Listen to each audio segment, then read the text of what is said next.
vamos a ponernos a hablar un poquito de política internacional. Estamos comunicados vía Skype con... Uy, lo perdí.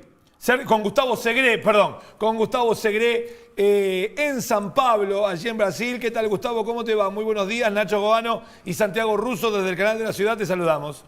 ¿Qué tal, Nacho? ¿Qué tal, Santiago? Bien, muy bien. Aquí en cuarentena, que no es obligatoria, pero la estamos cumpliendo con mucha obediencia para preservar nuestra salud y la salud de la gente que está con nosotros. Por supuesto, muchísimas gracias, Gustavo, por darnos estos minutos. Y estábamos hablando al principio del programa cómo diferentes jefes de Estado a nivel continental, regional, habían tomado una actitud con respecto al manejo de la crisis y pandemia, salud, economía, y claramente el ejemplo de Jair Bolsonaro estaría siendo, pareciera en principio, contrario al menos a la cuestión de la precaución, ¿no? De la prevención. ¿Qué podés contarnos al respecto?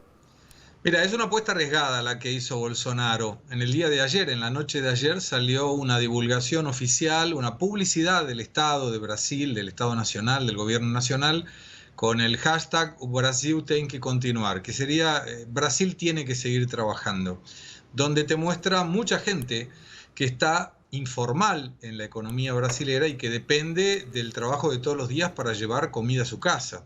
Es aproximadamente el 50%, siendo, te diría, pesimista el 50%. De manera que es una gran cantidad de población aquí en Brasil que requiere de vender sus productos, artesanías, alimentos, ropa, y que precisa que la gente esté en la calle. Lo que hizo Bolsonaro tiene mucha crítica, sobre todo de la oposición, de gobernadores y municipios, de intendentes, que han trabajado con la misma línea que, por ejemplo, Argentina trabajó, u otros países del mundo con alguna rigidez en su cuarentena. Pero ayer a la noche pensando, es imposible, me resulta imposible como analista, que Bolsonaro sea tan necio en colocar la seguridad del pueblo en tanto riesgo, diciéndole a la gente que salga si no tuviera alguna carta en la manga. Y me da la sensación, y este es el primer canal con quien comparto este análisis, que Bolsonaro tiene información que no está diciendo, entre otras, por ejemplo, el ataque a la pandemia con la hidroxicloroquina, que está dando resultados acá, que ya hubieron 4 pacientes que estaban en UTI que fueron dados de alta, y que en este momento se están haciendo exámenes con 600 pacientes, 200 de los cuales van a tener el tratamiento con la hidroxicloroquina junto con acitromicina. No soy médico, estoy repitiendo los nombres que son bastante difíciles por otro lado. Sí, sí. Otros 200 pacientes van a tener el tratamiento con hidroxicloroquina sin la acitromicina y otros 200 ninguna de las dos drogas. Y de esta manera pretenden tener un examen concreto con los resultados. Me llama la atención, Nacho y Santiago, que Estados Unidos ya le compró a Brasil, que es productor de estas drogas, una cantidad enorme en millones de unidades, y que Brasil ya distribuyó desde la noche de ayer 3.400.000 dosis para los estados provinciales y los municipios brasileros. Si esto fuera así, y Brasil a través de Bolsonaro tiene esa información que la droga efectivamente funciona y funciona bien, Bolsonaro habrá dado un golpe de maestro porque dejó a todos expuestos, todos críticos públicamente y políticamente contra esta determinación de que Brasil vuelva a la actividad normal, y los dejaría todos realmente en una mala situación. La otra posibilidad, que también existe, es que Bolsonaro sea un necio que no escucha a nadie, que quiere ir contra todo el mundo, repitiendo el inicio de las acciones que estaba tomando el Reino Unido, hoy con Boris confirmando positivo para el coronavirus, y países como Australia, como México y como Corea del Sur y Japón, que colocaron una cuarentena muy moderada y con una normalidad en la economía para que todo esto tenga un impacto menor para la población. ¿Cuál de los dos Bolsonaro estará correcto? No lo sabemos, pero calculo yo que a más tardar en 3 o 4 días tendremos la respuesta para este dilema que les acabo de compartir. Ahora, Gustavo, ok, despejemos incógnitas, como cuando éramos chicos y nos enseñaban a despejar la X.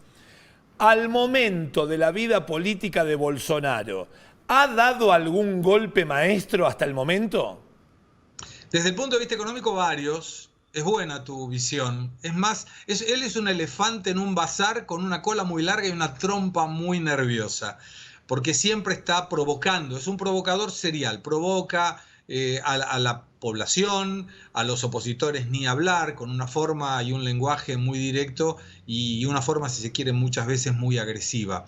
Pero me llama la atención, Nacho, que alguien con el caudal político de Bolsonaro antes de esta pandemia, porque estaba creciendo notoriamente en las encuestas, sobre todo por una mejora categórica en la economía, desperdicie semejante posibilidad con una cuestión de tanto caprichoso, de una forma caprichosa de actuar por una situación que él cree que esto es una gripe. Me resisto a pensar que alguien que consiguió llegar a la presidencia de la República tenga una visión tan corta de la realidad. Por eso interpreto que esta otra visión puede ser una visión para considerar. Gustavo, Probablemente no sea correcta, pero me parece que vale la pena analizarla. Gustavo, ¿cuál es la actitud que están tomando los gobernadores, ¿no?, de los distintos estados que hay en Brasil? ¿Están todos encolumnados, sean del mismo color político que Bolsonaro u opositores, digamos, ¿no? ¿Cómo se están manejando en función de la idea que baja el presidente al resto de los estados? No, ninguno le está haciendo caso. Acá tiene libertad como para determinar, por ejemplo, en el estado de San Pablo, donde yo estoy en este momento, en la ciudad de San Pablo, el gobernador João Doria decretó una cuarentena obligatoria. Pero no es una cuarentena obligatoria con la rigidez de Argentina. Es una cuarentena obligatoria para que los comercios, por ejemplo, no abran, para que los bancos, las agencias de bancos tampoco. Solo están abiertas y con autorización para operar panaderías, supermercados, obviamente farmacias, hospitales y las empresas, por ejemplo, si yo quisiera, podría tener con los resguardos de 1,5 metros a 2 metros la gente trabajando. Nosotros optamos porque todo el mundo esté en su casa, nuestros empleados están en su casa trabajando en home office, pero es una determinación nuestra, no es que tengamos la obligación de hacerlo. Entonces, el brasileño es mucho más obediente que el argentino, no hay controles policiales en la calle, pero la actividad está prácticamente paralizada. En las municipalidades también ocurrió, solo que ahí hubo un problema también, porque hay ciudades vecinas donde alguien en una ciudad, por ejemplo, trabajaba en una industria que proveía barbijos, con lo cual el hecho de estar cerrada la municipalidad de una ciudad impedía que un trabajador fuera a producir barbijos, que son necesarios. Entonces, lo que nos llama la atención, Nacho y Santiago, es que Bolsonaro tomó muy rápido cartas económicas en el asunto. Por ejemplo, hizo una reducción drástica de los impuestos de importación para todo lo que tenga que ver con insumos hospitalares. Redujo los impuestos para la producción, distribución y venta de todo lo que tenga que ver con insumos hospitalares. Y no es casual que Brasil produce la hidroxicloroquina. Eso es lo que me llama muchísimo la atención y la rapidez del Ministerio de Salud de distribuir 3.400.000 dosis y la confirmación de exportación el día de ayer de una gran cantidad de dosis para los Estados Unidos. Y viviendo puntualmente en San Pablo, que es de las ciudades que más fabrican de todo para Brasil y para el mundo, ¿cómo está la economía paulista hoy por hoy con esto de la cuarentena obligatoria por parte del gobernador? Mira, el problema se da en aquellos negocios que tienen una dependencia de la venta diaria. Personas que pasaban por un comercio, por ejemplo de ropa, y entraban porque trabajaban cerca para comprar alguna prenda. Esa gente está con serias dificultades. El gobierno ayer tomó una medida muy interesante que es liberar 7.200 millones de dólares, y repito por las dudas la cifra, 7.200 millones de dólares para pagarle el sueldo a todos los empleados de bares y restaurantes a nivel nacional. Esto va a ser por 3 meses. Y también le está dando ayuda a todos los trabajadores informales con algo así como $120 por mes para que ellos tengan de alguna forma una manera de pagar sus alimentos en estos 2 o 3 meses que se estima pueda durar esto. Pero la recomendación a través de la publicidad oficial es que Brasil vuelva a la normalidad urgente. Gustavo, ¿puede ser una pulseada entre el concepto ¿es la economía estúpido contra la salud? ¿Así lo toma el pueblo brasilero? Mira, ayer ocurrió algo bastante interesante. Todos los días a las 8:30 de la noche había panelazos, le dicen aquí, cacerolazos, contra Bolsonaro. 8:30 en punto de la noche, toda la gente saliendo. Perdón, Gustavo, no es un horario al azar, es el horario de la novela brasilera. Sí, es el horario en realidad no de la novela, Nacho, porque la novela de las 8 nunca estuvo a las 8 acá. Era el horario del Jornal Nacional, que es el noticiero de la Globo que más audiencia tiene desde años y años y años.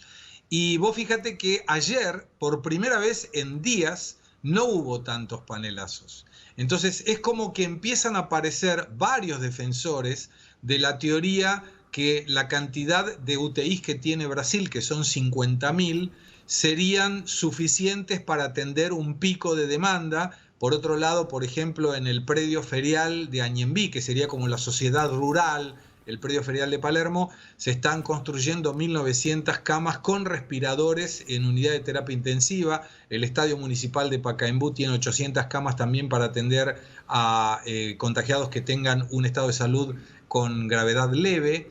De manera que todo el mundo se está preparando por las dudas. Pero sigo pensando que hay algo, es como aquel as de espada que tenés en el truco y que no lo decís. Cada vez pienso más que Bolsonaro tiene un as de espada que no lo estamos conociendo. Gustavo, muchísimas gracias por atendernos. Que tengas un gran fin de semana. Muy importante fue para nosotros tu testimonio. Que sigan muy bien, hasta luego. Ahí estamos. Gustavo Segré, analista político internacional, viviendo allí en San Pablo. Es interesante, ¿no? La visión que nos permite compartir con nosotros, como dijo él, por primera vez en un canal de televisión o en una entrevista.